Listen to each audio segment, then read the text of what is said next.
Hi, my name is Nunziata, and I'm a New York City-based director and creator of theater, television, and film, and I'm also a proud FENIX Global Artist Ambassador. Today, I am thrilled to be speaking with star of Hamilton the Musical and countless other Broadway shows. His name, Tyler McKenzie. For more on Tyler, you can read more about him right below this video, but in the meantime, here is a sneak peek at the amazing talent of Tyler. I'm just ahead, a spot on the horizon, just ahead, flying free, just ahead, a spot to keep your eyes on. I'll sail till I run out of sea, I'll sail until you're here with me, and every day we dreamed will be just ahead, just ahead. Well, hello, Tyler. How are you? I'm so good. How are you, Will? I'm good, thank you. Well, the audience just got a little sneak peek of your amazing talent. And well, you kind of do it all, my friend, but I want to start at the beginning. Okay. Before you step foot on the Hamilton Broadway stage, I want to know where you grew up and when you knew that music and the arts was going to be a part of your life.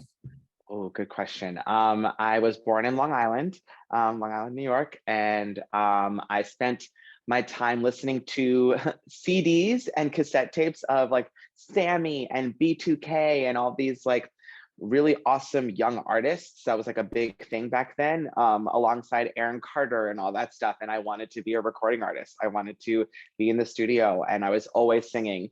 And it wasn't until I moved to Charlotte, North Carolina with my family.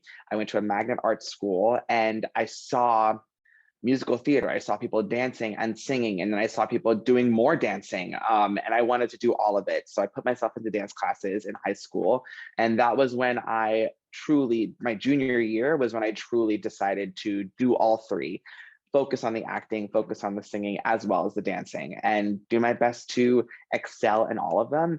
And I never looked back. Never. I love that. And so when did you get your first professional job? My first professional job was, let's see, in college, I was in the first cast at this brand new summer musical theater, like summer stock. And that was like when I knew, okay, cool.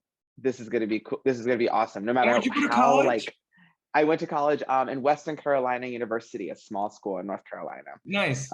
Loved it. I thought that the big schools were the way to go. And then I ended up going to a small school and it turned out great for me. So as far as outside of school, I worked at a theme park. So if you're ever looking at theme parks, don't knock it.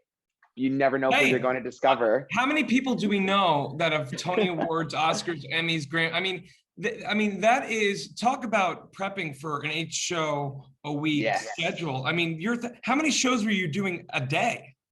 I think probably 8 in the day, at least outside. So, and different shows.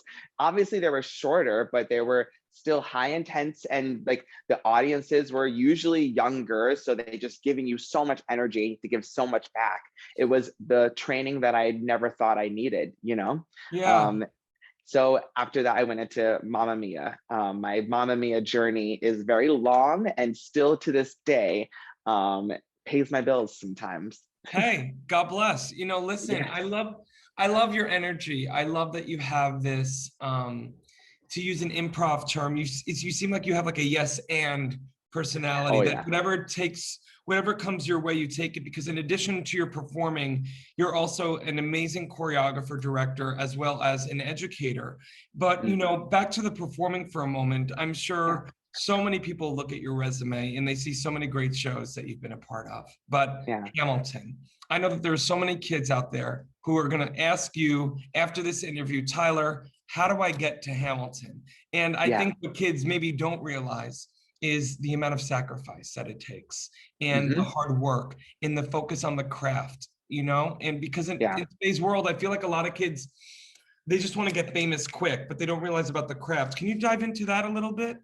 Yeah, that's a really great, what you just said is so spot on. I think one thing that I didn't know I needed was nuanced work. So when it came to Hamilton, it is very different than most of the shows that I've done, which are usually big spectacles. They need big, huge energy.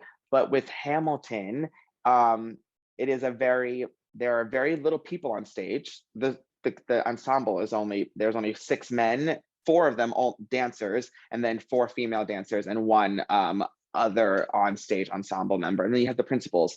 So it is very nuanced as far as the choreography that Andy Blankenbuehler has created, as well as the original cast, that it is not screaming, it's not huge, loud. There are moments like that, but most of it is a whisper. Most of it is an energetic whisper. And I had not known how to control my energy before Hamilton. I went in a few times for the show, not many, but a couple of times, and I realized after maybe the second time I'd gone in that they wanted you to pull back, not necessarily mark and not give energy, but they wanted you to discover what it's like to have a silent scream or to have a secret. What does that feel like? And I do believe that if you don't focus on craft, rather, if you focus only on the fame and the other stuff that sometimes gets in the way of the craft, then you're ending up like sacrificing nuanced work. And I love it, and I love that the way that you speak. You mean you're speaking like a real well-rounded artist, and again, talking about the fact that you are a Broadway performer, and an amazing singer, a dancer, an actor, but also again a teacher and a choreographer, director. And the way that I hear you speak about that whole idea of strength in restraint, that idea that you can actually emote with little movement, that there's actually something epic in the intimate. And what Tommy and Andy and obviously Lynn did with Hamilton is amazing, but I also can see you passing along those tools as an educator and a choreographer and director. Yes, and I do that as much as I can, especially now. I'm full-time faculty at Penn State University in the musical theater department. By the way, one of the best musical theater programs in the country. Which happened out of nowhere. I was living my New York City quarantine COVID life with my husband.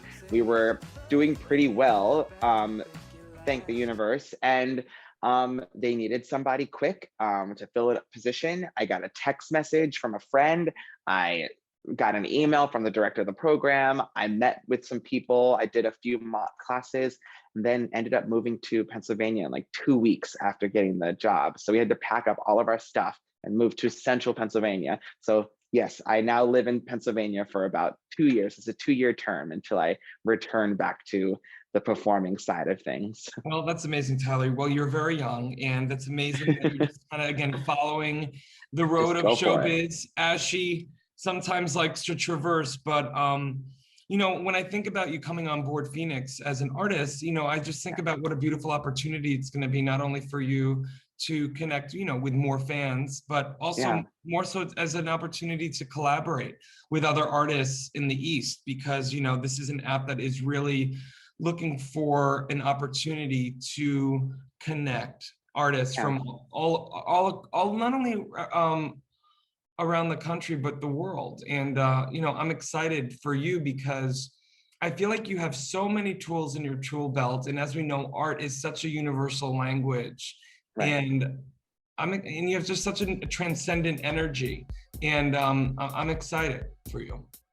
Yeah, it gets me excited we all miss it, right? We miss in-person connection and collaboration, which we see a lot of it happening now. But we've also seen that we can still do that virtually. And with an app like FENIX, you're able to, from what I can tell, you're able to connect with people and collaborate with, even if that means sending something and receiving feedback, you know what I mean? I'm not in it for my name to be at the top of anything. I'd rather my name be at the bottom and everybody else who has collaborated and given even a piece of it. That's why I love, I miss CDs because you were able to see who was on the track and who like had everything to do with it. That's what I miss. You have to like really find it on the apps now, but I miss that. I miss knowing that a song goes to maybe 5 different people before it gets recorded. Why not? Why be the only one responsible for something? Having a team is so much better. So in school at Penn State, I'm loving being able to use the students to collaborate on choreography, to collaborate with shows and projects and stuff like that. Not only is it an education tool for them, but it also helps me keep things fresh, new, learn different perspectives, get to know people who don't look like me or come from the same place as me or don't, it's just art is so much better that way. It keeps you from being flat. I love it. Well, Tyler, those kids, they're freaking lucky. And but I know that you receive so much in return as well, seeing, them learn and them succeed. And I'm so grateful to have met you. And I can't wait for us to collaborate one day. Oh, please, let's do it. I'm here. I'm here for it. Okay. Well, thank you so much for your time today, Tyler. Of course. Digital age, artists and bands struggle to make a living. In fact, only a small number of artists can live off their craft.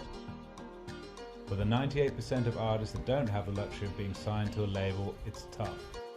But artists deserve to live off their art. Wherever you are around the world, appreciation of music does not change. FENIX brings bands and their fans together, whilst allowing bands to properly monetize their passion. The FENIX app will directly connect bands and fans with no need for middlemen. We're utilizing the blockchain to give the power back to the artist once and for all.